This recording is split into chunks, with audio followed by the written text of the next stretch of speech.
So I have no idea why, but I thought you guys would be interested to see like where I shoot every day because it's like weird. I keep changing my background, but this is one that I've settled with.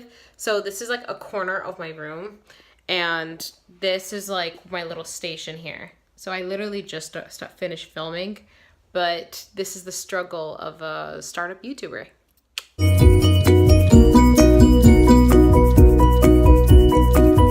It's your girl Jo here, back at you with another video. For those of you guys who are new to my channel or new to watching this video, welcome. This is a channel called Jo the Great where we have open discussions through books and film. Sometimes I also do lifestyle and beauty traveling videos as well.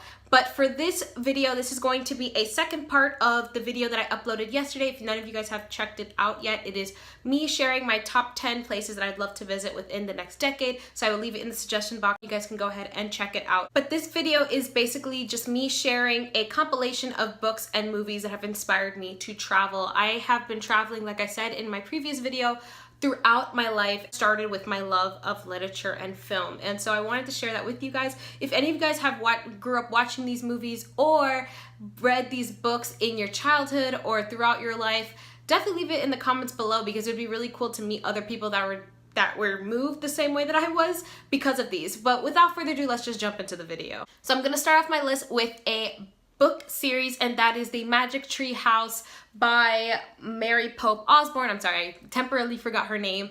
But if any of you guys have heard of these books, these were books about basically a brother and sister who, while playing outside, stumble on a magic tree house in the forest right by their house. And when they go in, it's full of books.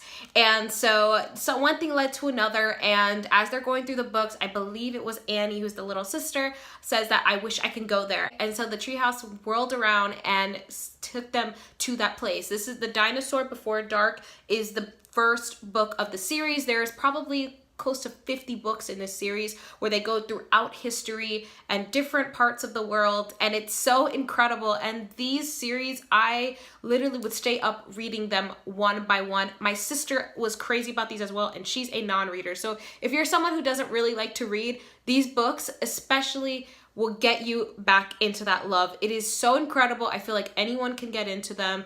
They're so easy to read. They're, of course, more geared toward young children, but they're great children's books, and great children's books I think could be read by anyone, so I would highly recommend it. So the next book on my list is definitely a classic that I grew up loving, and that is Alice's Adventures in Wonderland and Through the Looking Glass by Lewis Carroll. I grew up watching the Disney animated version in French before in English, and I did not read this book until middle school, but this book has a special place in my heart. It's about a young girl, Alice, who during a afternoon tutoring session is daydreaming and sees a rabbit running, saying that he's late for a certain event. And so she follows him to his rabbit hole and falls in, and is sent into this world of fantastic like beings, and everything is upside down. Everything is not what it is, and it's just so full of craziness and misadventures, and it's definitely one for the ages. So if you have not read the original Alice in Wonderland book, I highly suggest you do, and of course the sequel, Through the Looking Glass. I still prefer the original, the first story, but the second story is definitely a great follow-up, so I would highly recommend it. So the first movie on my list definitely has to be Peter Pan. I grew up absolutely in love with Peter Pan. I was sure I was going to marry him. He was absolutely an incredible protagonist, and actually it was this book that catapulted me into the love of just storytelling as a whole. In case any of you guys don't know what Peter Pan's about the Darling family who lives in London, and so you have the parents and then of course the older daughter Wendy and her two brothers Michael and John. They live in the nursery, and she tells them stories of Peter Pan, a young boy who can never grow up and could fly and lives in Neverland, battling pirates of the Captain Hook, the Mermaid Cove, and of course the Indians, and all his adventures in Neverland. And so basically the book takes place one night in their nursery when Peter Pan comes looking for his shadow that Wendy has saved for him, and this kind of leads them into actually traveling to Neverland with him. And so I really love this story. I think that there's been several adaptations of Pan, but nothing like the original Disney animated version in my opinion. I have yet to see Finding Neverland. I'm surprised it took me so long to watch it, but I will eventually. It's definitely on my bucket list, either for within the next month or within the next year. So the next book is kind of a weird book for me to include, but that is Thomas Hardy's Tess of the Durbervilles. This is one of my all-time favorite novels. It was the first classic novel that really got me into it, beside, well, I would say Jane Eyre, but definitely this book kind of catapulted me to actually binge read classics. And those of you guys who don't know, Tess of the Durbervilles is about this young girl from a very poor family in England, in I believe central England, but I'm not 100% sure, don't quote me on that.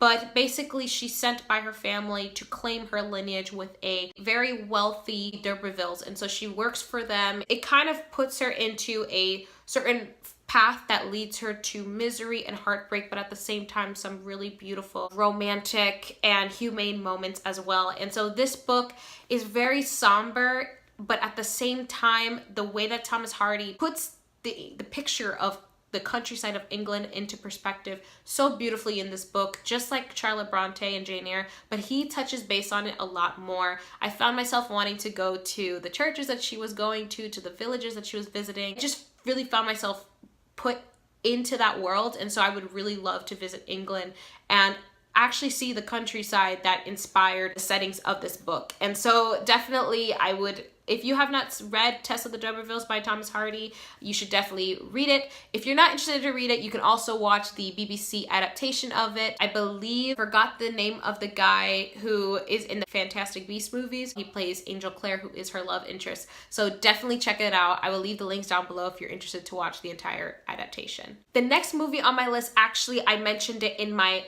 traveling video yesterday, but it is To Catch a Thief, starring Cary Grant and Grace Kelly, and it's directed by Alfred Hitchcock. This movie is so amazing. So just to tell you guys what it's about in case you have not watched it, Cary Grant plays an ex-jewel thief who is being framed by a copycat thief, and people are believing that it's actually him, and so he's out to clear his name and actually catch the real robber. And he stumbles onto Grace Kelly and her mother, and a romance ensues, and it's very, very suspenseful and mysterious. It is a great film, but one of the things I love about this film is the aesthetic, the beautiful colors, the green, the blues, the feeling of the French countryside that you have, but at the same time it's rich, beautiful European cities, architecture, and the wine and the food. It just brought me back to Ivoire and Switzerland and the places that I love so much. And so if you guys have not watched To Catch a Thief, I highly suggest you do. Definitely one of my favorite films. 10 out of 10 would recommend. The next book on my list definitely has to be Outlander by Diana Gabaldon, and on this actual level I will also say Braveheart, directed by Mel Gibson and starring Mel Gibson. The movie and the book inspired me to visit Scotland, just because with Braveheart I really just love that heroic, epic, and action-packed that it was, and it was inspiring and beautiful, and I even felt a connection to it coming from Haiti, which was the first emancipated, only free nation, slave nation in the world. And so I felt a deep connection to Scotland because of that, and because of that movie and what it represents. And so I kind of fell into this book on that same stem. Outlander is not as did not inspire me as much, just more because it's more about like a romance, and I kind of want to get into that in a future video that I will devote solely on Outlander, so I don't want to get into it. But I think that Diana Gabaldon definitely has the language and the Scottish historical context really well in this book, and that added to my want to visit Scotland. I would suggest you guys check it out. It is 800 pages long. It is super long, but again, I will devote a future video talking about Outlander, so be on the lookout for that. The next book on my list has to be Eat, Pray, Love by Elizabeth Gilbert. I read this book in high school. Sorry, the sun is blocking it. There you go. I read this book in high school. This was the first traveling book I had ever read. This is a memoir. It's so captivating to me that it kind of has the feelings of a fiction book as well. Elizabeth Gilbert definitely did a great job with this novel. I never actually finished it. I was like 100 pages left in this book and I stopped reading it for some reason. I think I started reading another book. This book is basically about a young woman who is recently divorced, who goes on this kind of quest to find herself by traveling to India, Italy, and Bali. There you go, Bali. And so there's like, those are the 3 major places that she visits, and she finds herself in each of these places. And what I found is so cool is that the idea of an American, someone who comes from the Western world, visiting these culturally different places, with the exception of Italy, but even Italy has its differences as well. She really makes it come alive in this book. One of the greatest aspects I love about this book is food. Like the way that she talks about the food in each and every one of these places made me want to go there and try the food myself. So, and I've been to Rome, even though I didn't have the best experience in Rome. One of the greatest aspects of Italy, I would say, is the food and the wine. So I would definitely add India and Bali to my list just because of this book. So if you have not read Eat, Pray, Love, you should definitely read it before watching the film. I've yet to watch the film because I want to finish this book first. Definitely check it out. So the next 2 pieces that I want to feature on this part of the video, A Moveable Feast by Ernest Hemingway, as well as Midnight in Paris by Woody Allen. I do not have my copy of A Moveable Feast because it's all packed away somewhere, but A Moveable Feast, if you don't know what it's about, it's a memoir written by Ernest Hemingway about his time living in Paris with his first wife and son. Paris was this hub of great artists and writers that gathered during the 1920s and created their pieces that we all love and cherish today. And he adds a beautiful, realistic, and human approach, and oftentimes unlikable, to a lot of the well-known writers that we know, like Ezra Pound and James Joyce and Gertrude Stein, and just all these really great creators. Midnight in Paris is kind of along the same vein, and I believe it was inspired by A Moveable Feast. And basically it tells the story of this young Hollywood screenwriter who dreams of becoming a novelist and is working on his first novel, who goes to Paris and is nostalgic for the 1920s time. Of course, that's covered in A Moveable Feast.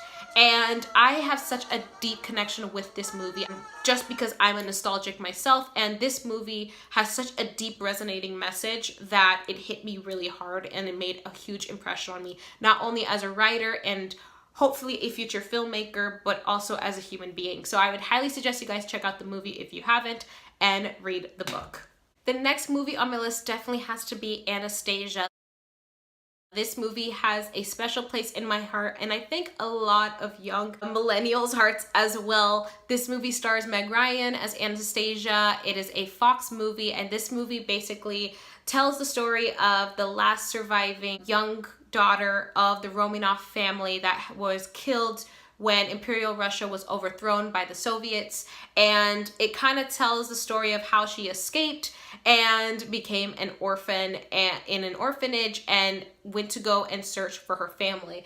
And as she's going and searching for it, she runs across Dmitri, who is a man trying to find an impersonator to play the role of the missing princess Anastasia that the grandmother is looking for, and has a hefty reward for anyone that finds her. And so this movie kind of shows the really cool misadventures of Anastasia, Dmitri, and their team kind of going from St. Petersburg all the way to Paris, with the aspect of magical realism, Rasputin, and just all these really cool elements that they basically took of an actual historical time and created a really interesting and riveting tale out of it. I really enjoy it. I love the music, the costumes of just the animation itself, and it's just so many colors and vibrant, and it made me want to visit St. Petersburg in Russia because it's just so cool. Now, I know Russia for real does not look like that, but definitely I think it inspired a lot of us to want to travel to that place, especially since it's a place that we know so little of living in the United States, and it would be interesting to kind of know more about Russian history and just know more about their culture and actually visit the place that inspired such a great story. So I can go on for hours and hours of different books and movies that inspired me to travel, but we will be here until tomorrow and nobody has time for that. So I will leave you guys with the recommendations I've already said. I will link all the trailers and books down below for you guys to check them out. I really hope that you guys enjoyed this video. I had a great time putting it together, and definitely I will put more videos in the future if you're interested of books that inspired me to travel.